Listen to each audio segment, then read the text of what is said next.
Next, o banco digital que faz acontecer. Boa noite.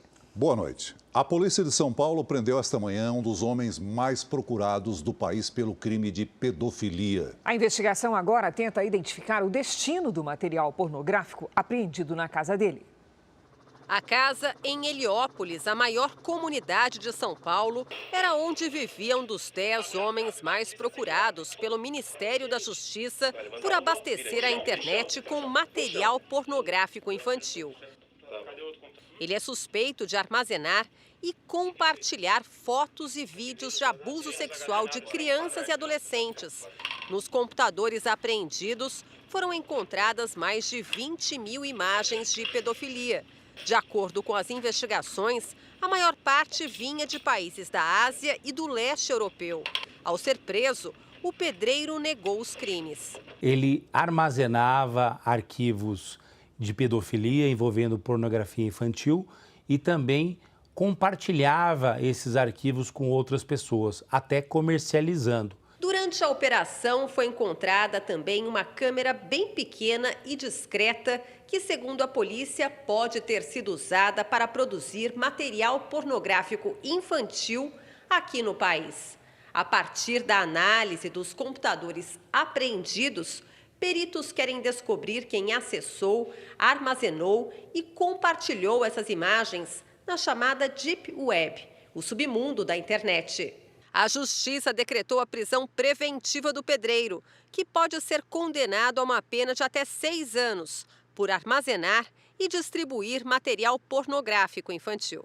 Tudo isso fica gravado e essas evidências são coletadas, são investigadas e depois essas pessoas serão penalmente responsabilizadas.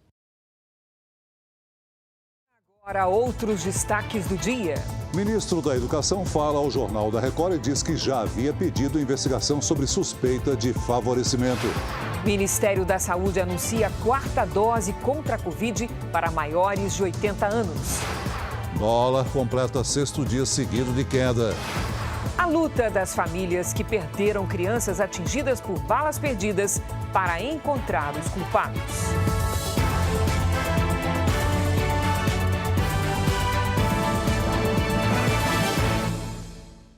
Oferecimento Beats, a conta digital em que você sempre ganha.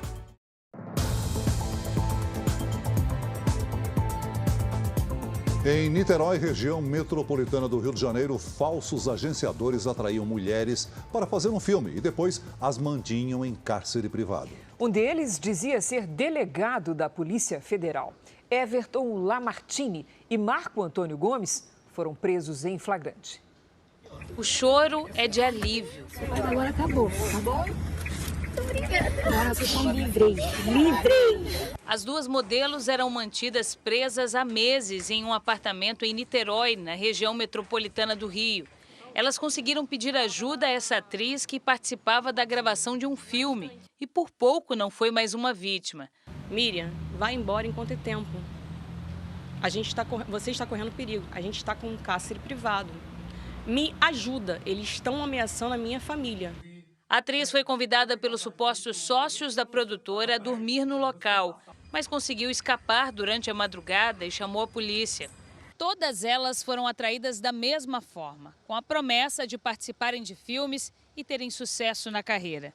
Depois eram impedidas de deixarem o lugar e obrigadas a tirarem fotos nuas que eram vendidas para revistas masculinas. Segundo a polícia, as modelos nunca receberam pelos trabalhos e sofriam ameaças. Ele dizia que ele era filho de general e que se ela saísse, eles não adiantava pedir socorro à polícia, porque a polícia daquela região ali estaria ali toda a favor dele.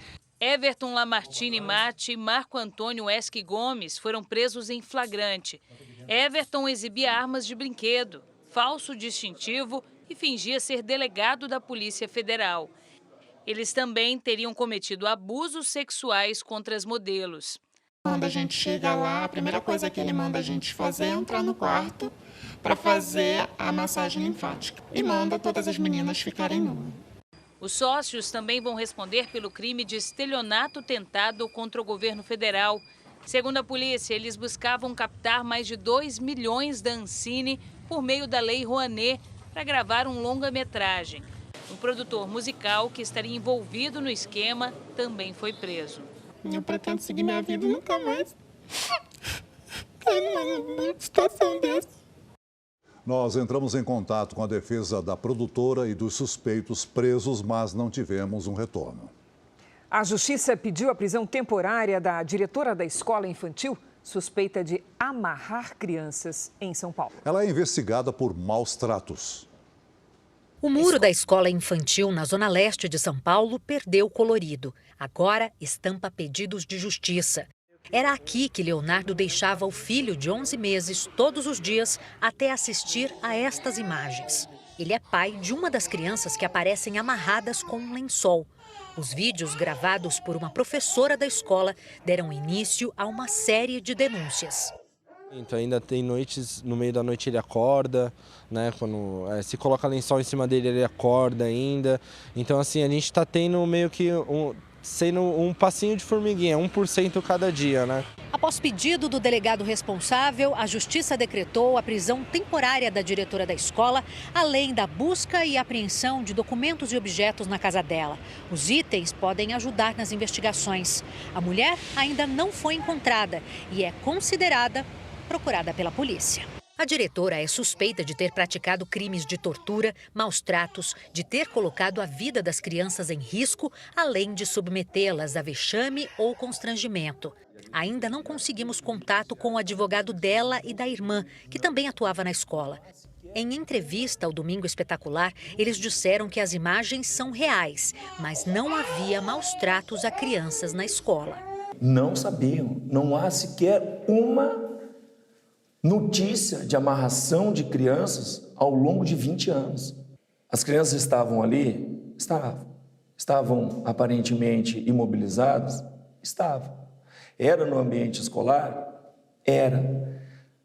A diretora da escola tem responsabilidade? Tem. Mas isso é muito diferente dela ter conhecimento e de ter influenciado de qualquer forma para que isso acontecesse. Na decisão da juíza, são descritos episódios de maus-tratos relatados por funcionárias da escola. Em um deles, uma ex-professora afirma que as crianças mais manhosas deveriam ser levadas para o banheiro amarradas, para que as pessoas na rua não ouvissem o choro delas. Fernanda é uma das mães que foram à delegacia hoje prestar depoimento. O filho de 2 anos também teria sido uma das vítimas. Pra gente que é mãe, a gente tem tanto cuidado, tanto carinho. E a gente ouvir isso de uma pessoa que a gente confiava, né? Que a gente julgava comprometida com o que fazia, tudo, é muito difícil. A Prefeitura de São Paulo informa que as atividades da escola estão suspensas e que um procedimento administrativo foi aberto para apurar as denúncias. Agora as notícias da guerra no leste europeu. O representante do governo russo para assuntos de meio ambiente, Anatoly Chubais, que estava no cargo há mais de 30 anos, renunciou ao cargo em protesto contra o conflito. Até o momento, é o mais graduado assessor de Vladimir Putin a deixar o posto. Na Ucrânia, o enviado especial André Azeredo registra o drama de um refugiado atingido por uma explosão enquanto tentava deixar o país. Andrei morava na cidade de Chernigiv, perto de Kiev. Hoje está internado em um hospital na região de Lviv, próximo à fronteira com a Polônia. O garoto de 15 anos tocava guitarra em uma banda e estava ansioso pelo primeiro show que ia fazer. Mas, em vez disso, assistiu às tropas russas invadirem a cidade, a casa dele, quebrarem tudo e matarem muitos vizinhos.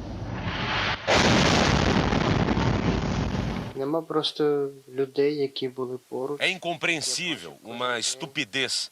Mudou tudo na minha vida, vai ser uma página sombria na minha história, diz ele.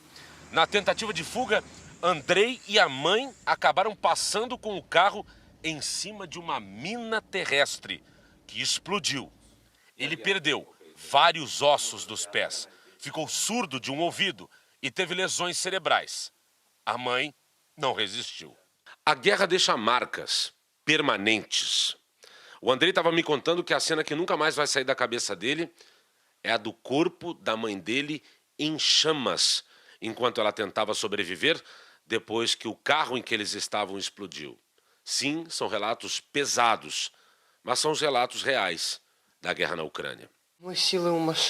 Eu ainda não me sinto confortável para falar sobre isso. Dói muito. Só espero que os russos voltem para a terra deles logo. Desabafa Andrei. Com lágrimas nos olhos, o médico Anatoly Pavlov diz que está ressentido, que tem uma vontade enorme de chorar, porque havia uma conexão entre a Ucrânia e a Rússia. Os ataques são brutais, cruéis, ele lamenta. Muito emocionada, a enfermeira Svetlana Muraska diz não entender por que estão bombardeando locais onde há pessoas doentes, que precisam de ajuda. Não restou nada, afirma ela, falando sobre o hospital psiquiátrico onde trabalhava na cidade de Mykolaiv, ao sul da Ucrânia. Mas na mesma cidade, a esperança ainda prevalece. A pequena Kátia trouxe alegria e gratidão em meio à guerra. Não importa o que aconteça agora, eu sou mais feliz com ela, afirma a mãe, Tamara. Ela acredita que todos vão voltar a viver como antes. Quando a guerra chegar ao fim, nossa vida vai ficar calma novamente. E tudo vai ficar bem. É o que espera Tamara. A Ucrânia acusa a Rússia de sequestrar um comboio humanitário de 11 veículos que seguia para a cidade de Mariupol. Soldados russos teriam apreendido as doações de itens essenciais e levado os motoristas e socorristas para um local indeterminado. A Rússia não comentou as acusações. A cidade de Mariupol está cercada e tem sido atacada pelas forças russas há 3 semanas. Por ter acesso ao Mar Negro, ela é considerada um ponto estratégico. Segundo o presidente ucraniano Volodymyr Zelensky, 100 mil pessoas vivem na cidade em condições desumanas, sem comida, água ou remédios. Hoje, parte dos moradores chegou a este abrigo na cidade russa de Taganrog. Ludmila Slivka, de 74 anos, conta que soldados russos deram 10 minutos para ela e o marido deixarem a casa onde moravam. O casal quer voltar para a Ucrânia, mas Victor não sabe para onde, já que tudo na cidade foi bombardeado. Veja a seguir. Em entrevista ao Jornal da Record, ministro da Educação afirma que já havia pedido investigação sobre suspeita de favorecimento. E na série especial, um drama para a segurança pública no Brasil. A história de famílias que tiveram crianças mortas por balas perdidas.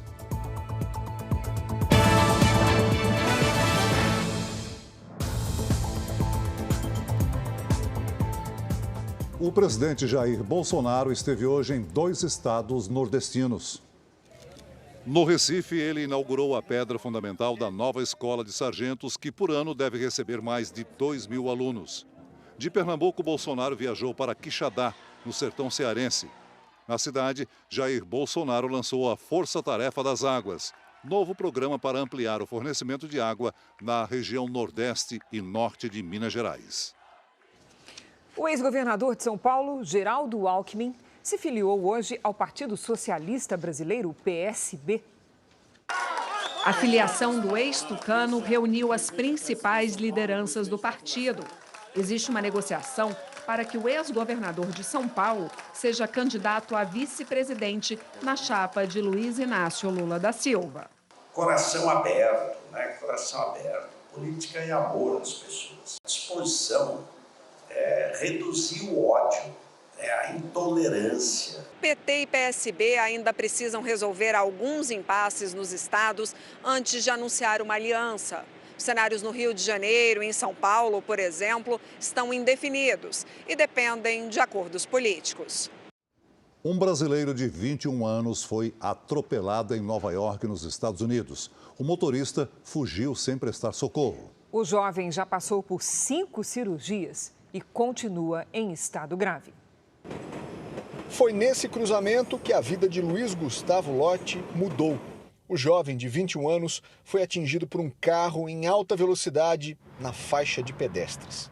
Essa é uma avenida importante da região, mas veja, os carros aqui andam devagar.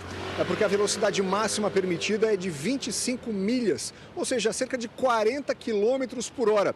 O Luiz fazia esse mesmo trajeto, atravessava a faixa de pedestres, mas foi atingido por um carro em alta velocidade. O motorista bateu no rapaz e seguiu nessa direção, fugindo e acessando uma rodovia alguns quarteirões à frente. O acidente foi no dia 8 de março. Desde então, Luiz segue internado. Ele deu entrada na emergência com ferimentos graves na cabeça, pulmões e várias fraturas. O tio diz que a família não recebeu apoio das autoridades locais. Nós não vemos nenhuma reação, nós temos que fazer a investigação por conta própria, sendo que é um local movimentado. Nós temos aqui do local do acidente até o relatado por testemunha. Eu contei aqui a média de 14 a 17 câmeras. Facilmente é possível identificar a placa do veículo que fez o atropelamento. Luiz Gustavo vivia legalmente em Nova York desde 2020. O jovem até já trabalhava na área de marketing. O pai de Luiz embarcou para os Estados Unidos para acompanhar a situação. Os médicos eles dão poucas esperanças para a gente. Você estando lá, você podendo dar esse apoio para o seu filho, eu acho que a gente pode ter um resultado maior do que ele lá só. A chuva forte provocou transtornos no sul do país. Em Foz do Iguaçu, no Paraná, choveu quase todo o volume esperado para o mês de março. Será que essa chuva vai continuar nos próximos dias? A previsão do tempo hoje é com Paula Abranches. Boa noite, Paulinha, bem-vinda. Vem mais chuva?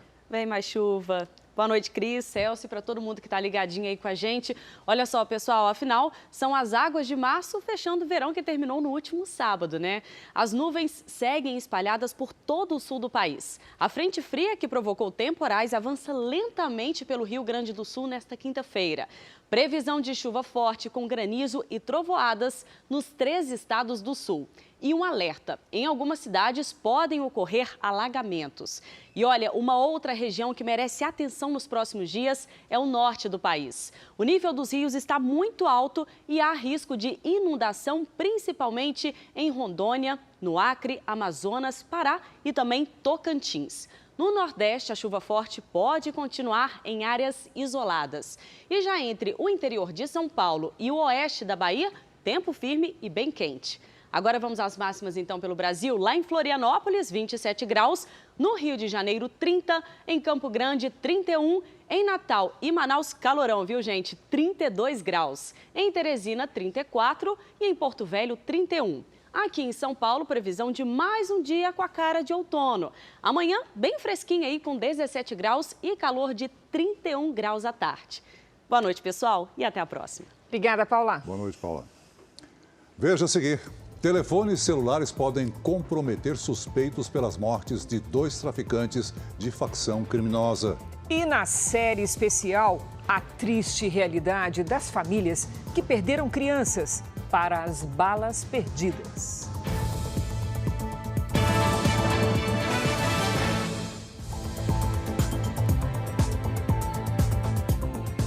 São Paulo realiza no próximo domingo um mutirão de vacinas contra a Covid e também contra a gripe. Mais de 5.000 unidades básicas de saúde vão abrir das 7 da manhã às 7 da noite em todo o estado. O foco são crianças entre 5 e 11 anos. Segundo a Secretaria de Saúde, 75% do público infantil já tomou a primeira dose, mas apenas 34% completou o ciclo vacinal. 800 mil crianças estão com a segunda dose atrasada no estado. O governo também antecipou o calendário da vacinação contra a gripe influenza, prevista para começar em abril. No domingo é a vez dos idosos a partir de 80 anos. Conforme a recomendação da Anvisa, não é preciso um intervalo entre as vacinas contra a influenza e a Covid. Nesse momento, para os adultos, é possível fazer a vacinação da influenza concomitante à Covid-19. Então, é muito importante para esse idoso que está indo até a unidade básica fazer a sua 4ª dose, também se imunize contra a influenza. Nós vamos agora ao vivo a Brasília, porque o Ministério da Saúde recomendou a aplicação da 4ª dose da vacina contra a Covid em idosos acima de 80 anos. Quem tem as informações é o repórter Clébio Cavagnoli. Olá, Clébio, boa noite.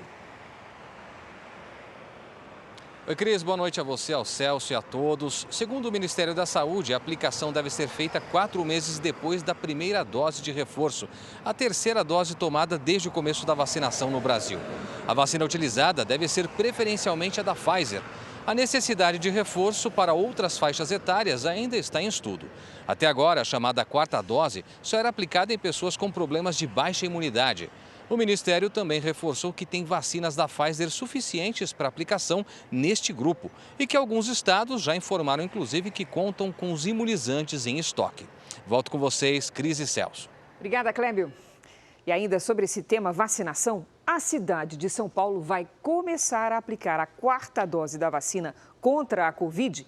A imunização terá início na próxima terça-feira para pessoas com mais de 70 anos. Cerca de 450 mil pessoas podem receber a imunização na cidade. Mais detalhes sobre a vacinação você encontra no portal R7. Para ler essa e outras notícias, basta acessar r7.com. O dólar teve o 6º dia seguido de queda e atingiu o menor valor desde março de 2020. A moeda americana fechou a R$ 4,84, uma baixa de 1,44%. Para alguns especialistas, há espaço para a moeda americana cair ainda mais. Segundo economistas, uma das explicações é a guerra na Ucrânia, que completa quase um mês. O temor é uma oferta menor de alimentos e também de matérias-primas, o que favorece o agronegócio brasileiro. Então acreditamos que ao longo desse ano teremos preços muito competitivos e fortes, tanto de soja como de milho para o produtor brasileiro. Será que já é hora de comprar a moeda americana? Ou a desvalorização pode ser ainda maior? Este especialista acredita que o momento ainda é de cautela. Vai comprando, compra um pouco agora, o que você tiver, mês que vem compra mais um pouquinho. No final você vai montar um preço médio. Com o preço dos combustíveis em alta, muita gente resolveu adotar os carros a gás. Mas explosões recentes alertam para os cuidados que devem ser tomados com este tipo de automóvel. Em um posto entre Fortaleza e Maracanaú, no Ceará, a câmera de segurança flagrou o exato momento da explosão. Na hora veio só meu filho, minha família na cabeça. E passou muito tempo a ficha cair, entendeu? Em dezembro, Maristela abastecia o cilindro de gás de um cliente em Sorocaba, interior de São Paulo, quando o veículo foi pelos ares. Ainda é difícil para ela olhar as imagens. Eu só senti o carro me empurrando e alguma coisa atingiu minha testa. Eu tenho 2 filhas. Tenho minha família, tenho uma vida, né? Aqui eu só imaginei assim, se eu estivesse atrás do carro, não estaria aqui agora para estar contando isso. Seria fatal, né? Esses casos alertam para um problema: a instalação clandestina do kit gás e a falta de manutenção do equipamento. Um levantamento do Sindicato das Empresas de Inspeção Veicular de São Paulo, feito em 3.000 carros em 37 postos de combustíveis, mostra a situação dos veículos equipados com gás natural. Essa pesquisa traz um dado preocupante. 78% dos carros movidos a GNV estão em situação irregular. A grande maioria não tinha o registro necessário para usar o kit gás e o restante não fez a inspeção anual obrigatória. Periodicamente, o veículo ele passa também por inspeção, para que seja verificado se realmente as condições originais daquele kit instalado eles continuam durante o ciclo de vida do veículo. O sistema vai trabalhar sob uma alta pressão. Então, é exatamente o equipamento que você está colocando, desde o cilindro, tubulação, a fixação do cilindro lá dentro do porta-mala também é um item muito importante. E nós separamos ainda mais dicas para você saber o que precisa antes de ter um carro movido a gás. Acesse aí o nosso QR Code que está na tela. No fim das contas, quem opta pela instalação clandestina pode pagar um preço alto demais. Em Praia Grande, no litoral paulista, um incêndio ao lado de um posto de combustível se alastrou pela rede pluvial e destruiu 5 veículos. As chamas saíram até pelos bueiros. Ninguém ficou ferido. Um corredor de fogo se estendeu por 3 quadras. As explosões nos bueiros assustaram os vizinhos.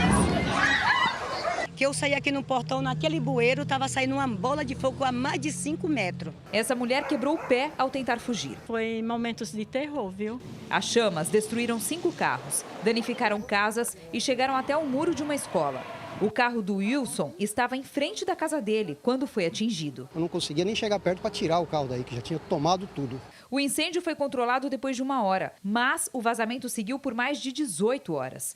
Técnicos da companhia ambiental usaram serragem para impedir que o combustível se espalhasse ainda mais. Resolveu-se colocar absorventes bem na saída aqui da caixa coletora que joga para a caixa pluvial, para garantir que não tenha nenhuma passagem de produto. O cheiro de gasolina continua muito forte por aqui. Uma quadra inteira segue interditada. Segundo a Defesa Civil, tudo indica que o vazamento começou no tanque deste posto de combustíveis. Eu cheguei ontem, eu ia dar umas 4 horas, já senti o cheiro forte. Aí eu ainda falei pro meu marido, o cheiro tá muito forte, eu moro lá no fundo.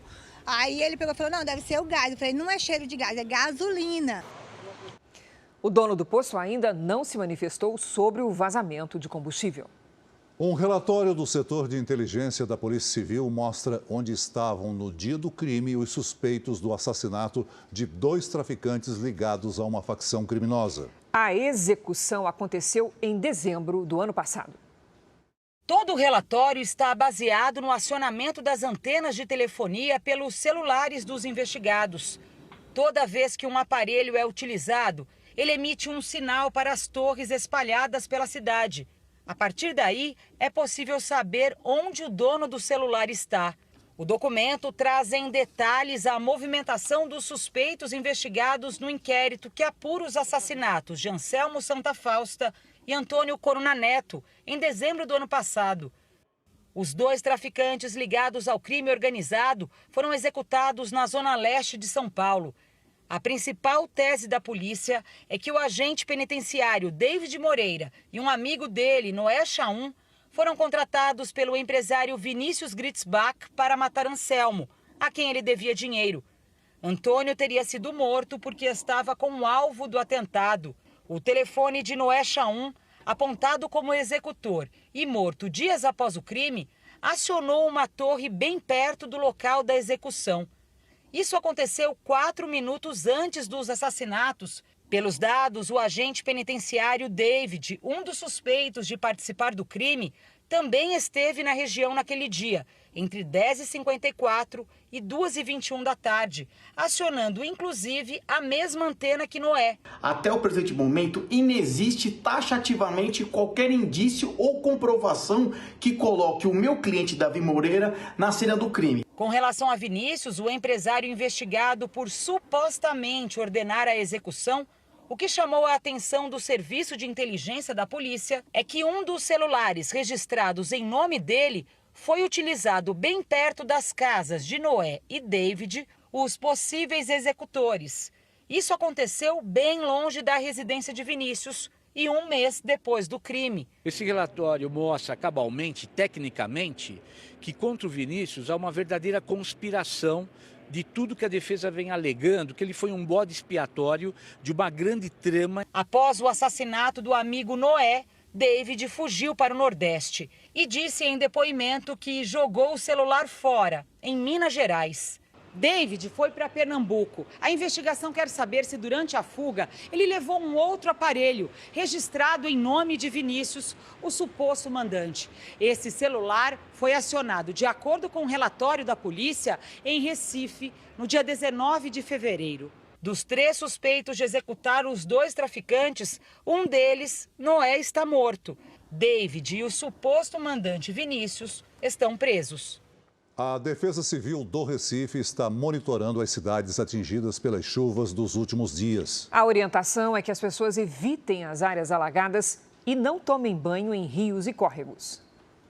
Os moradores de morros e encostas também precisam ficar atentos. Eles devem deixar o local imediatamente caso aconteça movimentação de terra. Várias cidades do Nordeste foram atingidas por fortes chuvas nos últimos dias. O município mais afetado foi o de Camaragibe, em Pernambuco. Mais de 500 pessoas ficaram desalojadas. Um jovem de 16 anos e um idoso morreram. Já em Alagoas, um menino de 9 anos morreu soterrado enquanto dormia em um acidente provocado pela chuva. Uma barreira desabou sobre a casa da família dele. Em Minas Gerais, o idoso de 72 anos, que foi preso depois de atropelar um homem e atingir 9 veículos, disse que irá pagar a fiança determinada pela Justiça no valor de R$ 121 mil. Após o pagamento, ele poderá responder em liberdade. Um laudo apresentado pela defesa atesta que o idoso tem transtorno bipolar e faz uso de medicamentos controlados. No último fim de semana, Moacir Carvalho de Oliveira Filho foi preso após provocar o acidente. Ele dirigia embriagado um carro de luxo. O idoso ainda agrediu uma mulher e ameaçou os policiais. Ele terá a carteira de habilitação suspensa por 6 meses, deverá usar tornozeleira eletrônica e vai responder por lesão corporal e desacato. O baiano Edinaldo Rodrigues é o novo presidente da Confederação Brasileira de Futebol. Candidato único, ele teve a vitória confirmada, mesmo com uma decisão da Justiça de Alagoas, determinando que a eleição não acontecesse. Aos 67 anos, Edinaldo Rodrigues foi presidente da Federação Baiana de Futebol por 17 anos. Ele ocupava o cargo de presidente da CBF de forma interina após o afastamento de Rogério Caboclo, investigado por assédio moral e sexual. O novo presidente recebeu apoio da maioria dos clubes das séries A e B do Campeonato Brasileiro.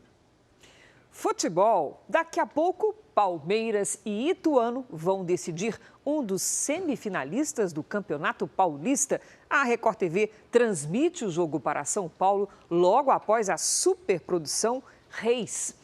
Roberto Tomé está no estádio do Palmeiras e tem as informações. Olá, Tomé, boa noite. Boa noite, Cris, Celso. O Palmeiras é o único time invicto na competição e quer confirmar porque é dono da melhor campanha. Aqui o Palmeiras tem 100% de aproveitamento. Ganhou os 6 jogos que disputou até agora.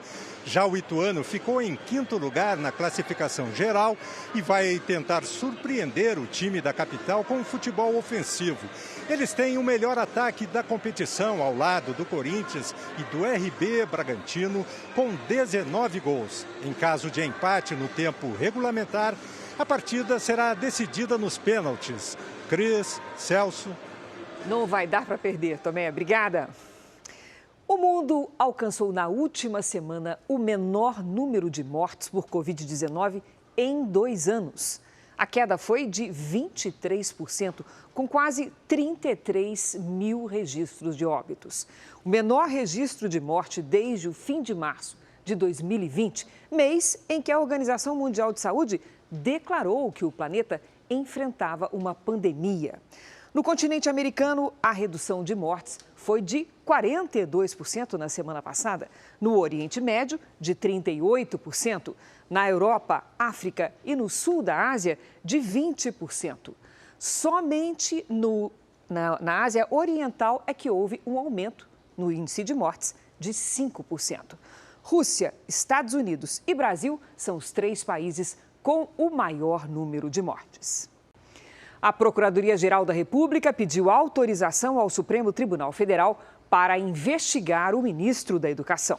O Tribunal de Contas também vai entrar no caso. No Congresso, vários pedidos de convocação já foram feitos para que ele explique o possível favorecimento na liberação de recursos. Em entrevista exclusiva ao Jornal da Record, o ministro Milton Ribeiro declarou que, há 7 meses, já tinha pedido uma investigação sobre as suspeitas. A Procuradoria-Geral da República pediu ao Supremo Tribunal Federal que investigue se o ministro da Educação, Milton Ribeiro, cometeu crime na liberação de verbas do MEC para prefeituras.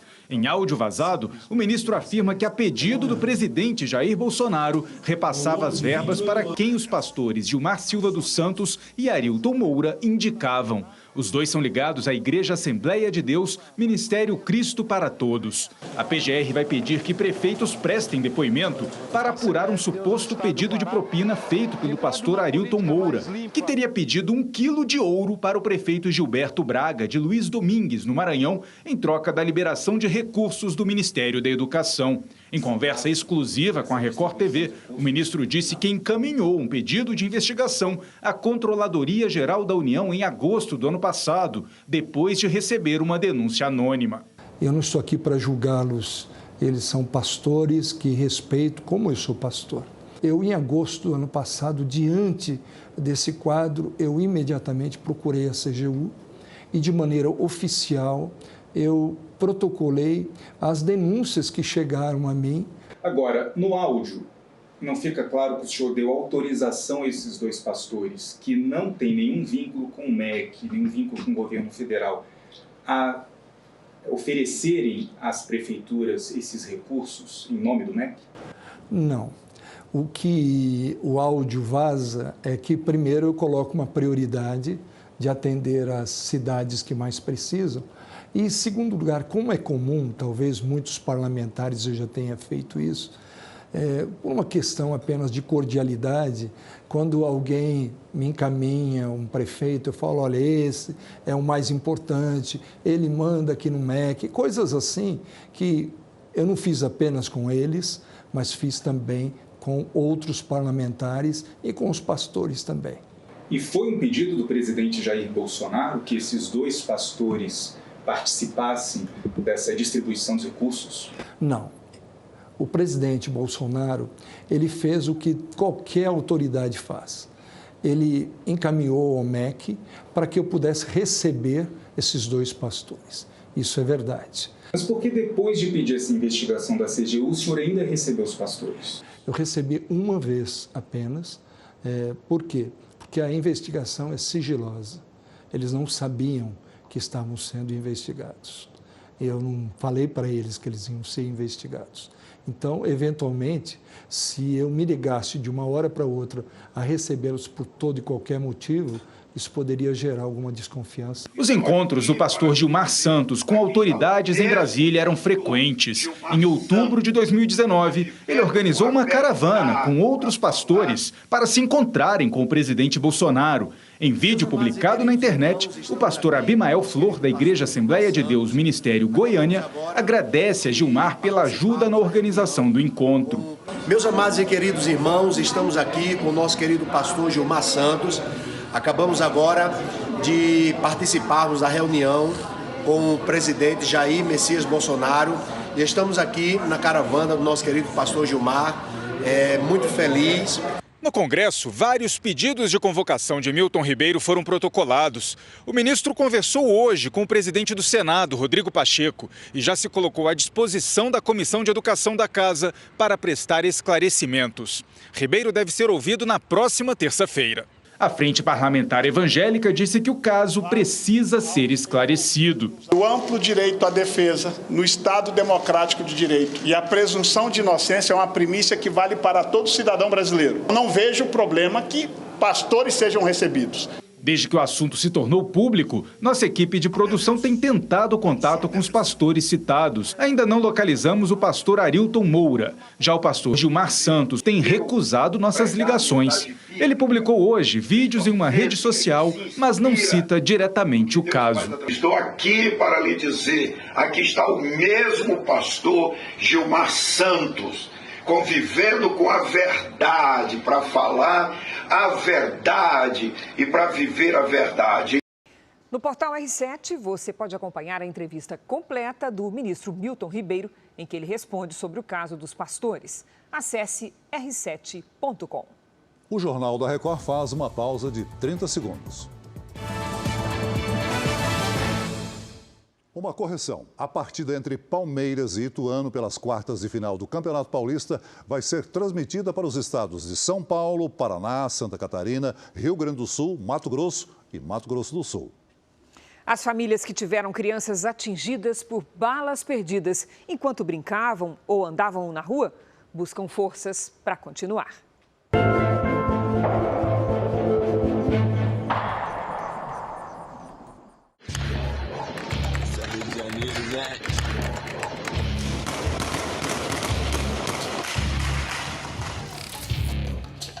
Mike pegou um tiro aqui, caiu no chão.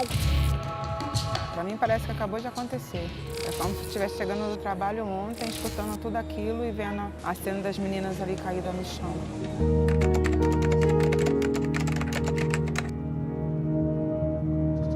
As pessoas que moram na periferia vivem entre a Cruz e a Caldeira. Na verdade, a vida dessas famílias para. Há uma suspensão da rotina. Os disparos podem vir de qualquer lugar. Do alto, da direita, da esquerda. As balas não têm hora para chegar. E podem mudar para sempre a vida de quem estava em meio a uma simples atividade do cotidiano. Esse crime rotineiro no Rio não tem estatística oficial do Estado. Passou a ser contabilizado por organizações não governamentais como uma maneira de mostrar a quantidade de famílias que são obrigadas a conviver com uma dor que não tem fim. Mas os tiros sem direção têm encontrado alvos que só queriam ir para a escola, só queriam brincar e aproveitar a inocência da infância.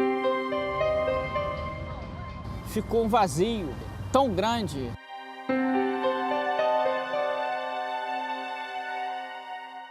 Quando o senhor deita para dormir, quais são os pensamentos que vêm à sua cabeça? Às vezes o Michael de madrugada, infelizmente. Eu acordo na madrugada, não durmo mais como eu dormia antigamente. O sono nunca mais foi o mesmo? Nunca mais foi o mesmo depois da morte do Michael.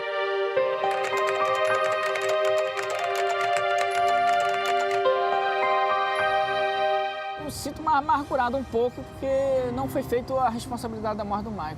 Isso me machuca um pouco, porque eu não vi resultado.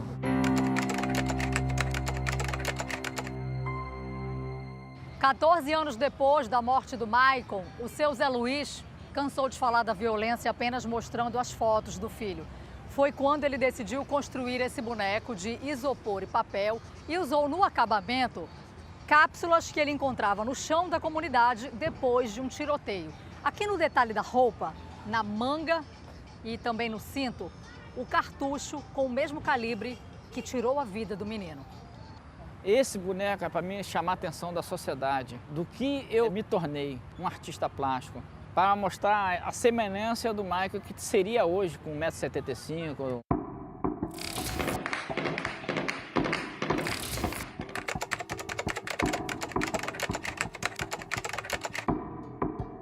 Foi uma coisa muito brutal, entendeu? Foi uma cena muito brutal. Cheguei, ela não estava, a minha neta também não estava viva na hora. Quando eu peguei ela assim, ela, vó, infelizmente, foi o último suspiro dela. É uma coisa muito dolorosa, dói muito. Parece que eu não tenho mais coração. Acabou com a minha vida.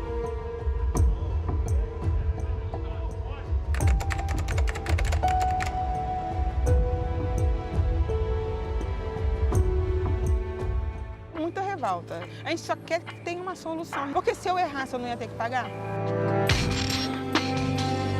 Existem diversos estudos apontando o quanto essa questão da violência afeta psiquicamente ou emocionalmente a vida das pessoas que convivem muito de perto com essa realidade da violência, né? Agora, imagina a criança e o adolescente que tem ainda menos recurso, né? Menos compreensão a respeito dessa realidade, mas que sente isso.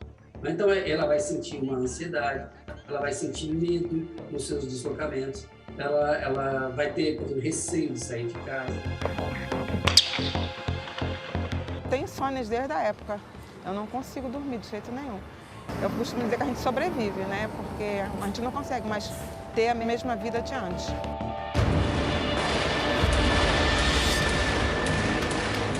Então, você tem um número maior de bala perdida, quanto maior o número de confronto. É nesse espaço da periferia que acontece a maioria do confronto. Uma situação dramática que não acontece só no Rio de Janeiro. Aflige famílias de todo o Brasil. Em Belo Horizonte, Bernardo, de 8 anos, morreu depois de ser atingido por uma bala perdida. Ele estava a caminho de uma festa com a avó. Em Vila Velha, no Espírito Santo, Theo, de 2 anos, foi vítima de uma bala perdida quando saía de casa com a mãe. No interior de São Paulo, em Barretos, Vitória, de 20 anos, foi atingida na cabeça quando andava na rua. Ela ficou 20 dias internada em um hospital. sobreviveu sem sequelas.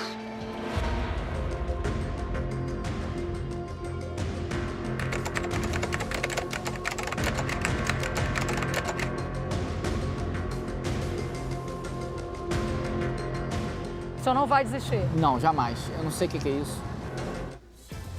O Jornal da Record termina aqui. Novas informações na edição da 00:30 do Jornal da Record. Fique agora com a superprodução Reis. E logo em seguida tem Palmeiras e Ituano pelo Campeonato Paulista. E na sequência tem a Bíblia. Boa noite, a gente se vê amanhã. Boa noite.